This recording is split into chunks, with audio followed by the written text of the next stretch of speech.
Moja kwa moja katika upande wa fahamu zaidi, kwanza nikuulize, vipi, upo single? Umeoa au umeolewa?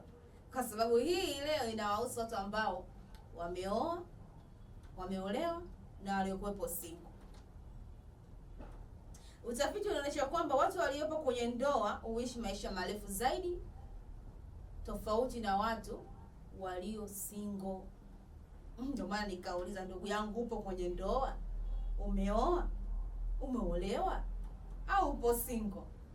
Utafiti unasema hivyo, kwamba watu waliopo kwenye ndoa huishi maisha marefu zaidi tofauti na watu waliopo single. Ndio utafiti ambavyo unasema. Lakini tukitoka katika upande wa fahamu zaidi, moja kwa moja tuhamie katika upande wa kitaifa.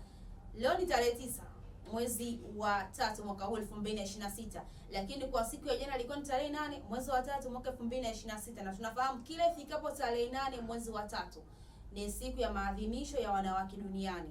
Kwa upande wa Tanzania tumeweza kuona katika mikoa mbalimbali kwa hapa nchini Tanzania wameweza kuadhimisha siku hiyo kwa namna tofauti tofauti. Hata pia na kwa upande wa Dar es Salaam